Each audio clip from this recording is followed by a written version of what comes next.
Hello. It's probably the new year by the time this comes out, or it's in the cusp of the new year. Hi, it's Candy. This is the Loud Lens. And like a lot of people, you might have got a camera for Christmas. You might have decided, you know what, new year, new me, I'm going to be a photographer. I am going to do this. And you might, like me also, even though you've been doing this a while, be inundated with everybody doing a course or a coach. And I need to disclose I am also a mentor. So I need to say that up front. I am roasting myself. But I want to start with something important today because this episode is not about tearing people down, but definitely not about saying all photography courses and mentors are bad because they're not. Because yes, I am one, and obviously I'm amazing. Probably, I hope so.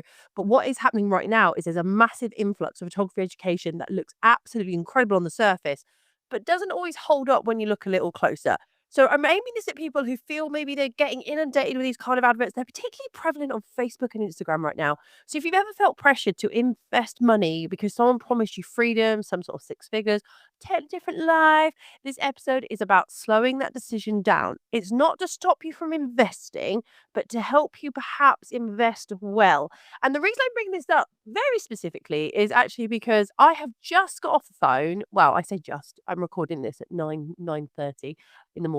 I got off the phone about an hour ago from a person who just emailed me overnight and was just like, "Hey, I need to ask for advice on this photography course I'm on, and I feel like I'm not getting value. Can you just go through stuff for me?" And I'm always keen to help out, but I needed to scope before I sort of went in for the jugular, and there was some stuff I didn't like. So I want to do this episode here because this person's actually been in photography for a while, and I know I've brought this up before. I know I've brought this kind of stuff up before about like I don't want to go on a yoga retreat when I go on these workshops, things.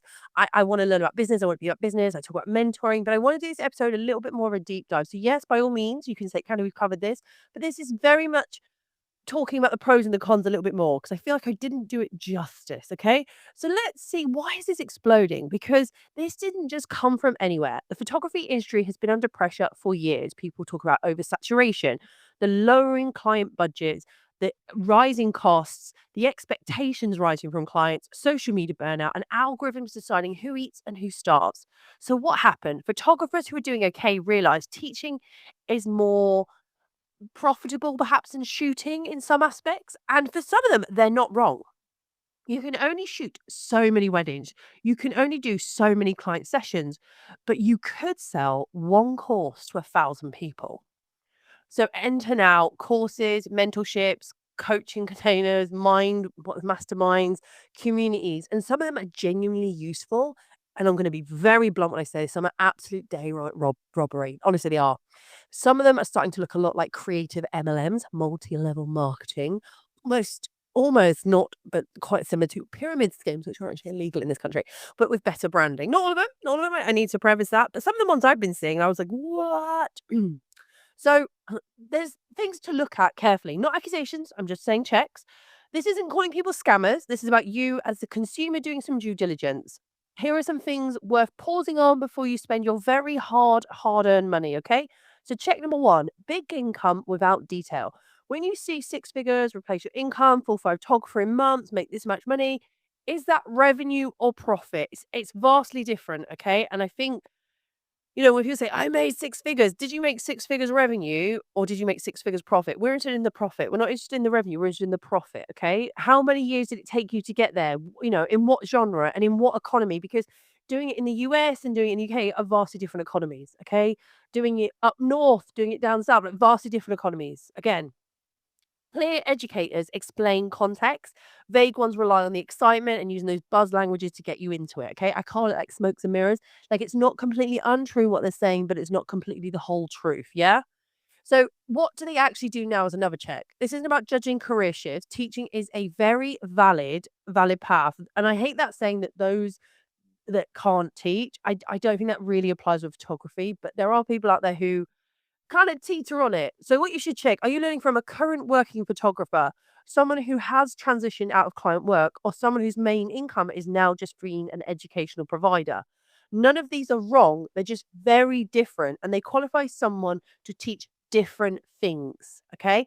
If someone is entirely in education but hasn't actually worked as a photographer, their knowledge might be a little bit different under the nuances of working as a photographer. Yeah.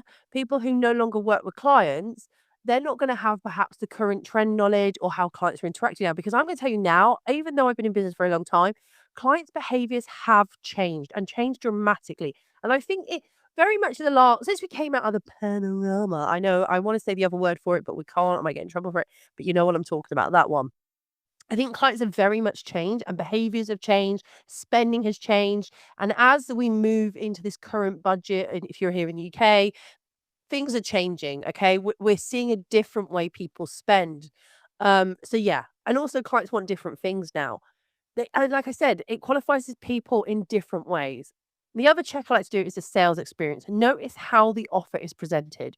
Education should be marketed, in my opinion, very ethically. But if the process relies heavily on pressure, countdown timers, last chance language, and emotional urgency, it's worth asking whether the program itself can stand without that push. Okay. Like, I feel like there's a couple of mentors, not just in photography, that I see who are like, just constantly saying, "Okay, this is your last chance to sign on the course," and then I'm like, "But you ran the course, like, 2 weeks ago. Oh, wait, you're doing it again already? Oh, okay, so it's not the last chance, it's just, like, I just don't wanna okay, okay. I just have to get on this cycle of it, but you're actually gonna bring it out again in a couple of months. Okay." I kinda yeah, I know I'm all about marketing and hyping things up, but it's this pressurization on it, and then they bombard you. Like, I have a friend who signed up, it's not photography, so I need to preface that, it was a hairdressing thing. She checked out their website, she signed up for their mailing list, and next thing you know, she's getting bombarded and even phone calls about her joining this paid networking group. And she's like, "No, I don't want to. I'm not ready." Oh, and they sort of like kind of emailed her more saying, "If you're not ready, that means you're not ready to make this your living. You're failing at you finding your full potential." It was like really quite emotive and quite, I have to say, quite nasty at sometimes it felt, but obviously intention and perception are very different. But it just kind of got a little bit much. And I've seen this quite a lot in some of the other sort of sales tactics. I like blunt, but I don't want to be told that I'm a failure unless I get on this course. Like, I just don't think. And the other check I do is outcomes. And I'm not just talking about testimonials. Testimonials are very easy to curate, especially if you just get them straight after they've done the course. Like, I want to see someone who's like a year in what they're doing. So I think it's more useful if there's a range of outcomes, honest stories about who it isn't right for as well is really important, and a clear explanation of the effort required. Like, if you're asking me to jump on a Zoom every week when I'm already really super busy, that's going to be difficult for me. But I want a full explanation. So be wary if every success story looks so identical, because it can't be. It can't, because everyone has a different lifestyle and a different way of working. For me, I get a little bit, but I've been quite hard. So I have been really hard. Please remember, I'm also a mentor, so feel free to roast back. The pros, because not all courses are trash, okay? And let's be fair, some of you do need guidance, and that's okay. I've had it before. There are real benefits when it's done properly. Structure. YouTube is chaos, right? If sometimes you can get advice from one person, and by the way, I have a YouTube channel. Please go check it out, Khandie Photography. Because I would like more subscribers. I share a lot of information, and you can listen to this podcast even there, which you might be listening to right now. So please subscribe. And if you want to subscribe to the podcast where you're listening to, do that also. So there is for me, YouTube is great, but there are a lot of people creating content that necessarily isn't the best content, as in, I don't care about the video. Like, I really don't care if it's a cinematic video for me. If I'm learning about lighting and they're showing me a portrait lighting, and I don't care if the behind the scenes video is a bit janky. As long as I get the information, I'm good. But sometimes some people like withhold the vital bits and then they like try and get you on a course. So for me, courses are a great point when you need a starting point, you need a sequence and a framework, and that alone can sort of save hours of floundering and not showing where you want to look. So, like when you're doing headshots, there's a difference between acting headshots and corporate headshots. But people who are just looking at headshot lighting would be like, "Oh, this is what I'm doing." There's actually slightly different lighting because of the intent of the final image. What it's required for is different. But if those nuances are important to know. But I would imagine, like, I just Googled it now, sat here, headshot lighting. It doesn't say headshot lighting for actors, it doesn't say headshot lighting for corporate, it just says headshot lighting. So you could be misled down, like, what possibly isn't the go-to lighting for headshot. Now, I know you guys do your own thing, it's just an example, but, I could spend months looking at headshot lighting and then find out I've done all the wrong lighting for what is this, okay?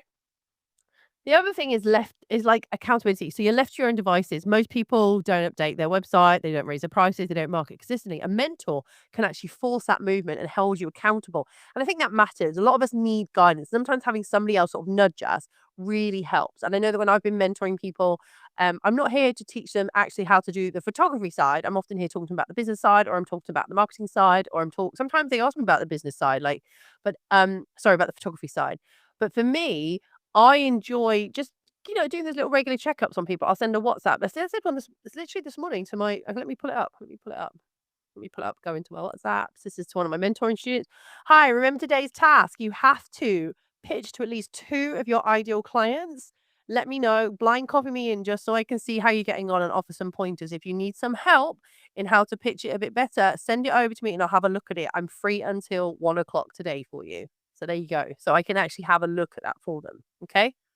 So it's nice because I hold them, that's their task. Even though they know they've got to do it, I keep giving them those little reminders, and those little nudges help this person. Not everyone likes the WhatsApp message. Some just like a weekly email. Some want just a Zoom chat and they can take their own notes and do what they've done. In fact, I had a Zoom chat yesterday and I've just got it down here what I want my my mentor to do. I want them to review two of their last videos that they put up, their marketing videos, and look at the analytics and tell me at what point was more popular for them and how they could repurpose that into a second or sorry, into a third and fourth video, or use it as a framework to do their future videos. Okay. See, I'm giving them tasks and setting them stuff to do. The other thing is good mentors don't promise shortcuts. They'll help you to avoid mistakes, okay? And that's valuable, but only if they're honest about why that can't be a shortcut. I've seen some people just like, I just don't do that. Now you got to explain why. I think mentors can really help with experience. Like, don't waste your money. Like, everyone talks about boosting posts on Facebook, right? It became a big thing. I was doing it, but I found it was actually more better if you did targeted posts. So like just boosting your post, like stop doing that, and it would cost you money.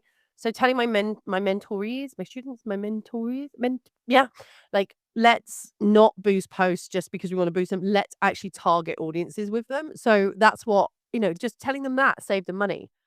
So here's the thing. How would I vet a photography course or mentor properly? Before you hand over a single penny, ask, are they actively shooting client work? Obviously, there's no right or wrong with that. Just if they're showing you how to work with clients, but they're not shooting themselves, I would think that's a bit of a red flag.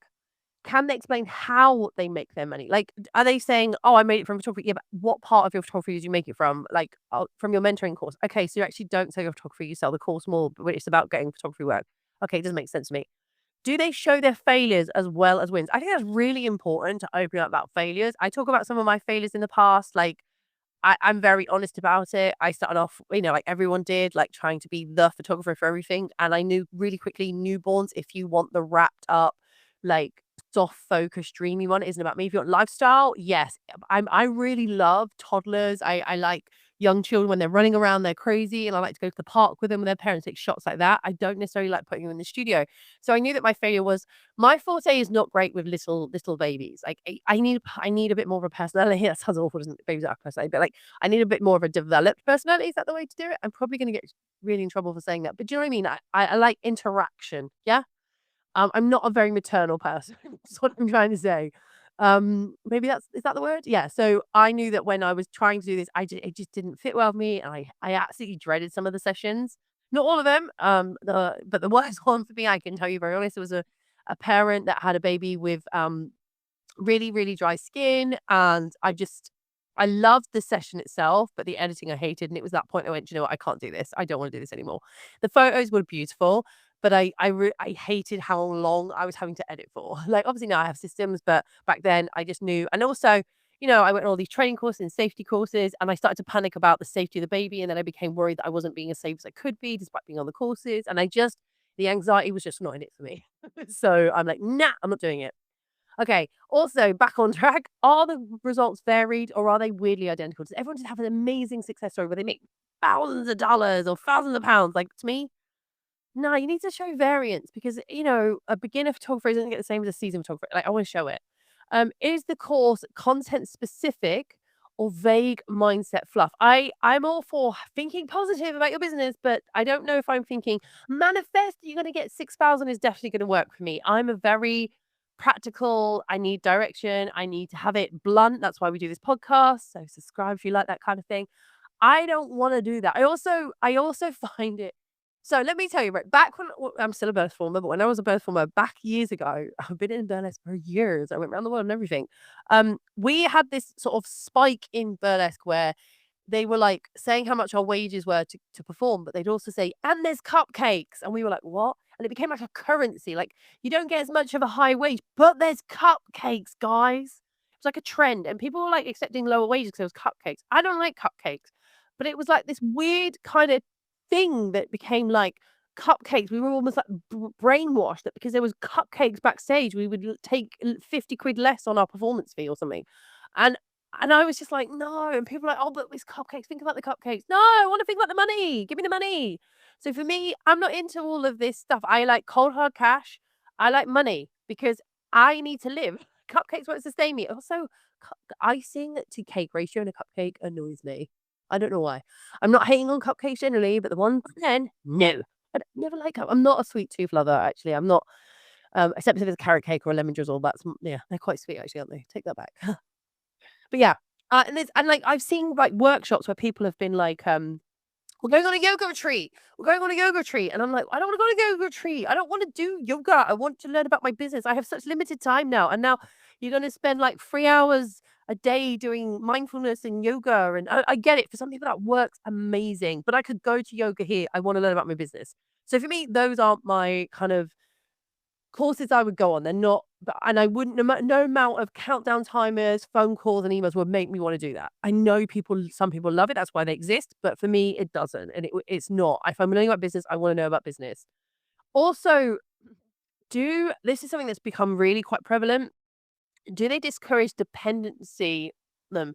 Like, people get annoyed when like, for my mentor when I mentor someone, they can WhatsApp me and I'll get it in office hours and I'll talk to them. I don't mind them messaging me in the time I'm mentoring them, and there's also, like, an aftercare as well, but I also don't want them to constantly, like, not feel like they can go off somewhere else. I'm all for them being dependent on me for a bit, but the whole idea of my courses is that they go off and they flourish. They can still come back and ask for advice, but I want them to outgrow me, if that makes sense. Is that the right way to say it? A bad one just kind of wants you to say subscribe forever. I know people who are in mentoring groups where they pay something like 200, 300, £400 a month, and they sit on a Zoom chat with this person once every 2 weeks, once a week, whatever, and they're still in it. They're still doing the course with them like years later. And I'm like, sorry, what course is this? Is it a master's or something? Like, I'm confused. Maybe I'm missing it. So if you can explain, if you've ever been on one, please put in the comments below. Educate me. I'm open to it. I just see them and I'm like, who would want to pay all that money? You could put that into like other ways of learning. I don't know. Okay. Maybe I'm going off on a tangent. It's not surprising for me. But it'd be interesting to know what you felt as someone who's maybe been on one of these courses. Have you felt that? Have you seen red flags? That'd be interesting to know because I hear the stories, but I would love some real life sort of real life examples. That'd be great. Mentorship and education can be incredibly powerful, but they're definitely not magic and they're not a replacement for practice, consistency, learning to sell, and learning how your market works. Your market, be your target always be in your town, the UK, the north, the south of the UK, the east and the west of the UK, US, wherever you're based. Okay. A good mentor doesn't promise transformation, they offer support, structure, and perspective. And they should encourage you to ask questions, think critically, and decide what's right for you. If an offer makes you feel rushed, I don't know, inadequate or scared to miss out, I would probably pause and think, I'm not going to get my debit card out right now or the credit card. The right education will still be right tomorrow. Don't fall for the hype and the pressure. Okay. So I do want to hear from you. Have you ever taken a photography course? Was it worth it? Did it change your business or just your bank balance? Send your stories, the good, the bad, anonymously is perfectly okay. Okay. You don't even have to give the names of the person, but I would love to know because the more we talk about this, honestly, the harder it becomes for this bullshit to survive because this is the loud lens and not everyone deserves to be your mentor. All right. Okay. I'll see you all in the next episode. Don't forget to like, subscribe, tell me where you're listening through, check out on my YouTube, my podcast. Find me on Instagram, Facebook. I love to chat and I'll speak to you all soon. I hope 2026 is great for you. Okay.